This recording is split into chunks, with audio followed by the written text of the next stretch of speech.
Part 2. Verdant Wind. Great Tree Moon. Blood of the Eagle and Lion.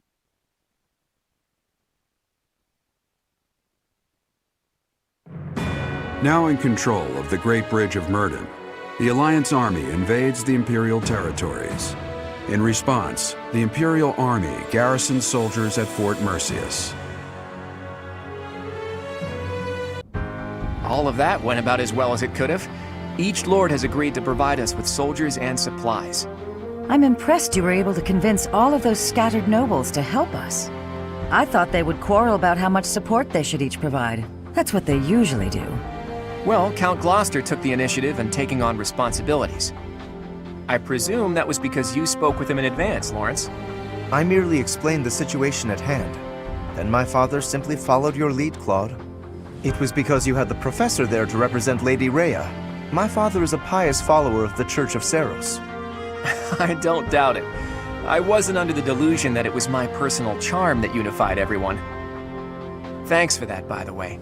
I hope you don't feel like I used you, because I sort of used you.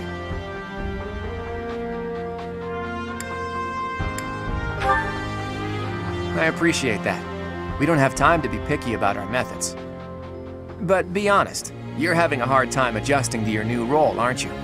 You weren't even a follower of Seros to begin with, and somehow you've ended up as a representative of the Church. I realize that you might feel guilty about deceiving the believers for our cause. But this is just what the Archbishop wanted, and she's the highest authority in the Church. Besides, as wielder of the Sword of the Creator, it's undeniable that you're special. I think you should be more confident in yourself and use your position to the fullest. I have news. Our enemy is gathering troops at Fort Mercius. Their army is immense, likely led by a renowned general, or perhaps even... Well now, that would be interesting. If we can defeat the Emperor, then the Empire will collapse. There's something else. An unidentified army has approached the Great Bridge of Myrdin. They passed through the Daphne and Gloucester territories from the northwest with incredible speed. They're raising the banner of House Blathid. Perhaps they are the remnants of the Fargus royal family. From what we could tell, they posed no threat to the citizens of the Alliance, and so we refrained from engaging them in needless combat. Maybe they hope to fight against the Empire to avenge their fallen prince. And what about the bridge itself?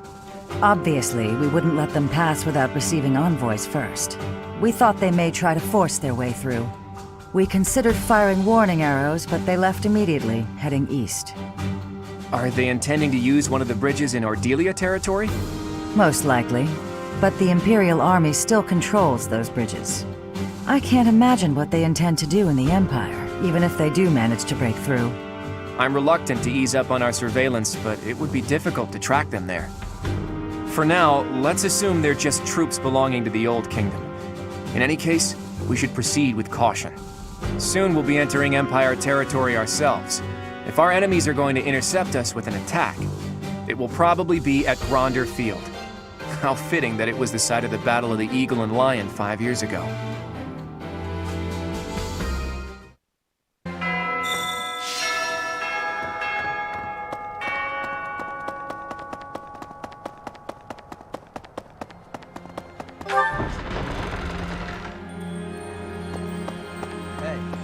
So the Boar Prince is dead.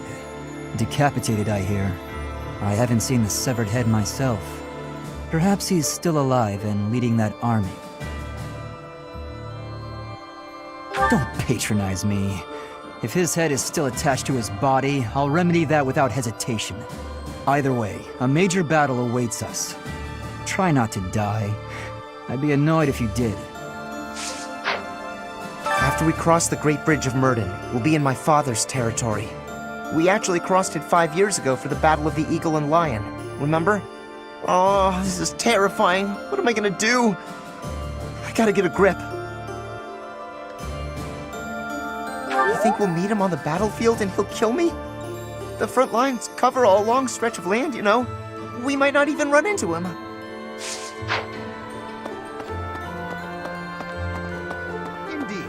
When undertaking research, the usual method is to form a hypothesis, then test it with experiments. Those experiments reveal facts and falsehoods, yet sometimes they also unveil an exception. You seem to be that exception when it comes to my crest research. Worry not, Professor. Exceptions are what make my work interesting. Why don't the rules apply to you? I will find out eventually. I feel it is my destiny as a crest scholar.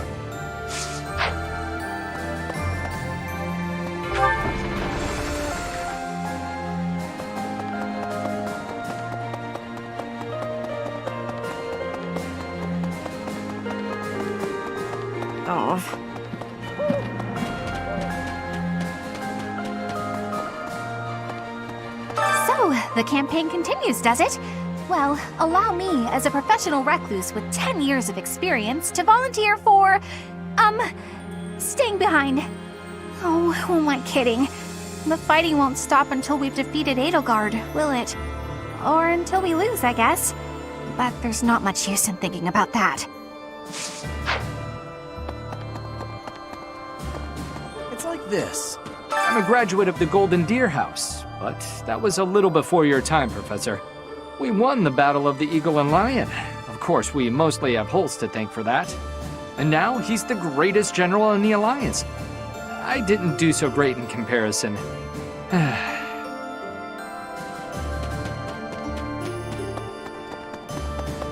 Professor, we might see Edelgard herself leading the enemy in the next battle. If they're coming out of Fort Merceus, our troops might even clash on Gronder Field. And those other troops on the march. Who knows what they'll do, or what side they'll take. Not sure how we're supposed to form a strategy with so many unknowns. I don't know why you're so confident, but it does somehow make me feel better. Anyway, we've come this far.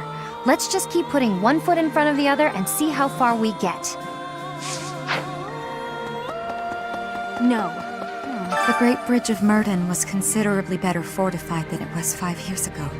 The bridge was full of soldiers, and they all died. Maybe.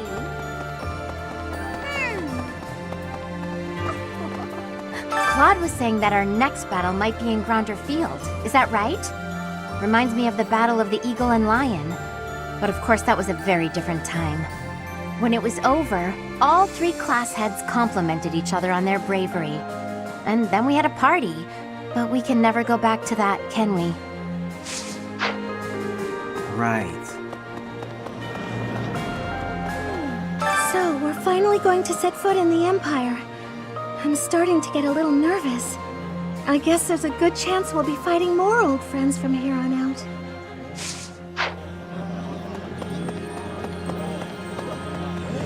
I can hardly believe we're crossing the borders of the Empire to battle their army. Never thought I'd see the day. You'd never guess from the calm looks on everyone's faces, though. I mean, we're probably all gonna die, let's be honest. If you don't mind me saying, you don't look like you're in the middle of a crisis either. Oh, perhaps that was a little rude of me? Actually, it's the Great Tree Moon now, isn't it? Not that anyone's in much of a mood to celebrate the new year, of course.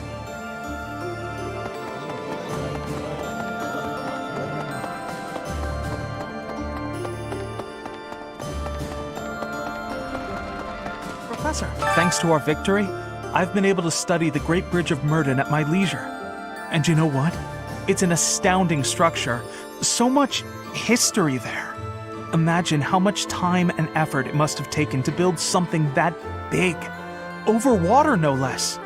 I hope that someday it will be opened up to the people of Fodlan, a historical site, rather than a military checkpoint.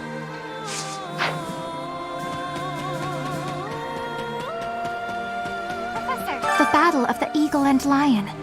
Has it truly been 5 years since then? Can you recall whether it was before or after I joined your class, Professor? I am glad you have not forgotten. It was shortly after I joined your class. I remember it like it was yesterday.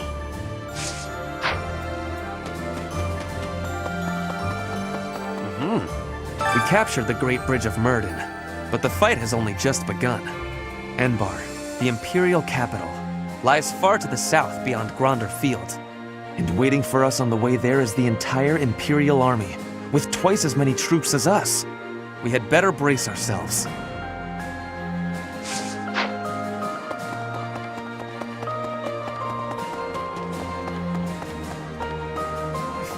This won't... I seem to lack the skills required to grieve for the dead. If someone has passed, even someone dear to me, I could stand about and wail or get on with my life. While I'm at it, that whole idea that we must speak well of the dead, I don't understand that either. If I didn't like them when they were alive, then why pretend to do so when they are no longer here?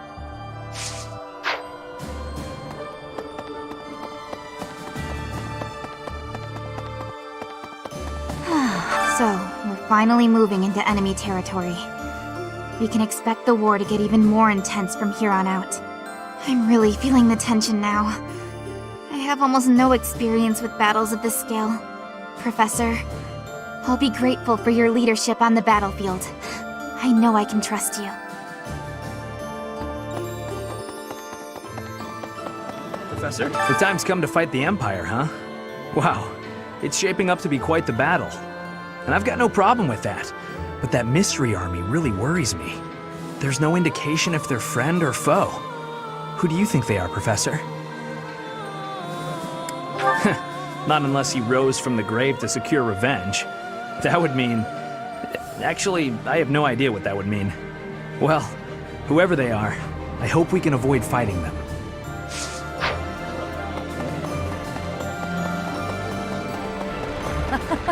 Since Little Claude became their leader, the Alliance Lords haven't been especially unified. Now they're suddenly united for a common cause. As a result, the Empire hasn't been able to perform even one successful incursion. Rather, we're the ones who might get the jump on them. It's incredible. Magical, even. Maybe his strategic genius was simmering for those 5 years, and it returned to a full boil once you two were reunited.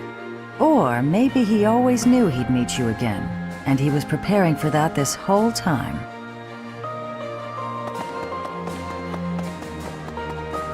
Professor! Is that so? If we defeat the Imperial army at Gronder Field, what will our next objective be? I guess we won't have much choice but to try to take Fort Mercius, on the far side of Gronder Field. It's probably too soon for us to be thinking about that, isn't it? I'm sure it's already occurred to Claude, though.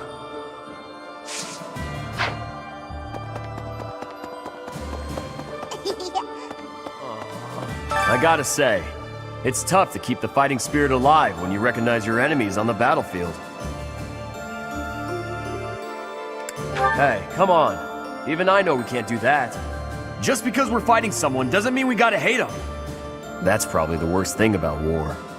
Win or lose, I still get a bad taste in my mouth. Lady Rhea. I've got to keep this place clean, and I mean properly clean, every day. Dust it, sweep it, everything.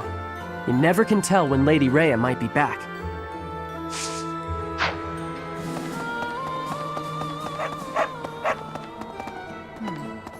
Reconnaissance is becoming more of a risk the deeper we move into enemy territory. If I don't come back, assume I'm dead. Good. We have to be realistic. Don't waste your energy worrying about me. Okay. A moment, please.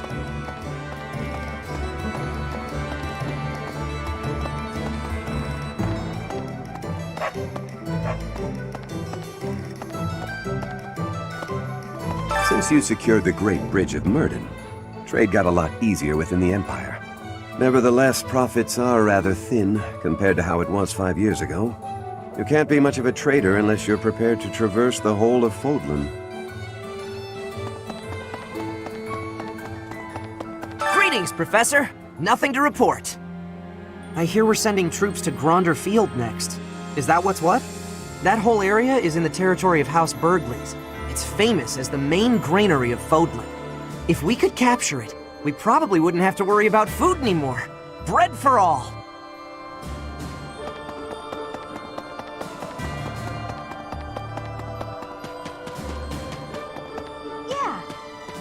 cut all contact with my family since joining this fight. Were I to see soldiers of the Galatea family amidst the host flying the royal family's banner, well, all chance of reconciliation with my father would end there. I do not know if that is the right path, but the fact is, I've come this far. There's no time for second guessing. Not anymore. Edelgard's presence suggests that Hubert is around too. He is minister of the Imperial household, after all. He's been around Edelgard since they were children. I suppose he must be pretty happy with his current position.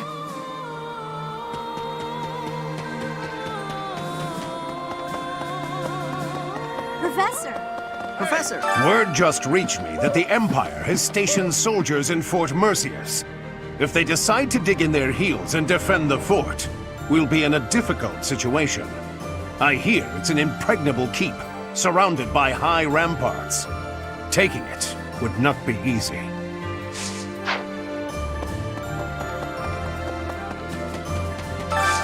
Hey, I could use a hand. Professor. Beyond the Great Bridge of Myrdin, it's all unfamiliar territory for us. We don't know where Lady Rhea's being held. We ought to investigate all potential locations thoroughly. The Knights of Seiros will handle the search. We'll report back if we learn anything.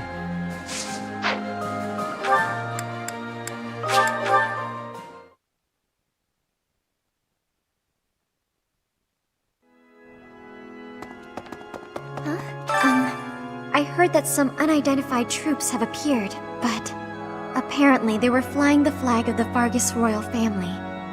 Do you think it was Dimitri's ghost? His country was taken before he ever wore the crown. Surely he must regret that.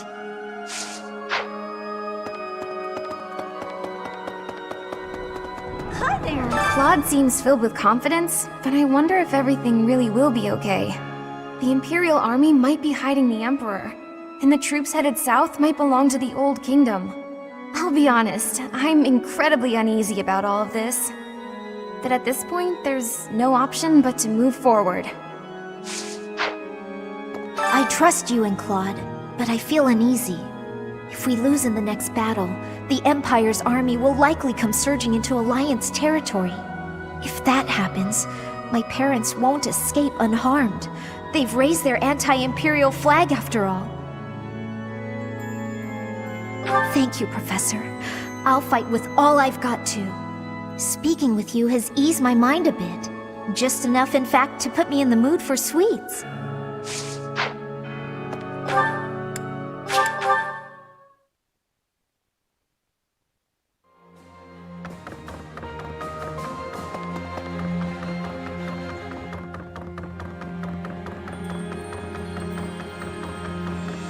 Something else. House Gloucester has changed its allegiance and joined the faction that is against the Empire. The Alliance will thus remain united. But thanks to this latest ploy, my father is more suspicious of Claude now than ever, if such a thing is possible. Ordinarily, I might credit his helpful posture toward us to his devout faith in the Church of Seiros. But it is clear to me now that this is nothing more than a shrewd calculation on his part. He is only thinking of his position. We are in the clear for now, but please bear in mind that the Alliance is never an entirely stable union.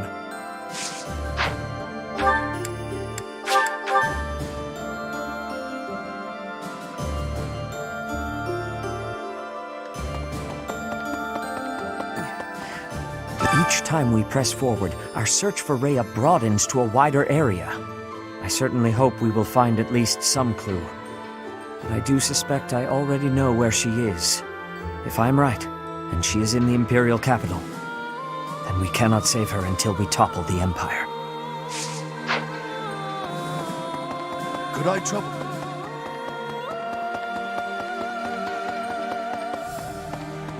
Hey! I hear the next battle could be a big one. Is that true? I miss the old days when if someone got hurt, we'd rush them to the infirmary and make them well. But on the battlefield, there's not enough time to help. People die. Professor, don't be one of those. Hey there. We secured the win in our first skirmish, but the next battle is a different matter. the Empire will come after us with everything it's got. Even so, the ultimate victory will be ours. And I'm not just saying that. I've made ample preparations to ensure our victory. It's my rule to never leave victory to chance. You can't rely on the protection of the goddess. With your power and my schemes, I should be able to plot a direct course to victory. Oh. If this mysterious military force is the remnants of the kingdom, you'd think there would have been the possibility of a united front. But from what I've heard, that's going to be difficult. Their behavior is very erratic. If they're clamoring for revenge and death, then it's probably better if we have nothing to do with them. Nobles who are changing allegiance again and again. I do not have understanding for that. How can you trust if treason comes with ease? How can you be calling yourself a noble? I do not have understanding of the reasoning. Survival has more importance than that. Are they not knowing this?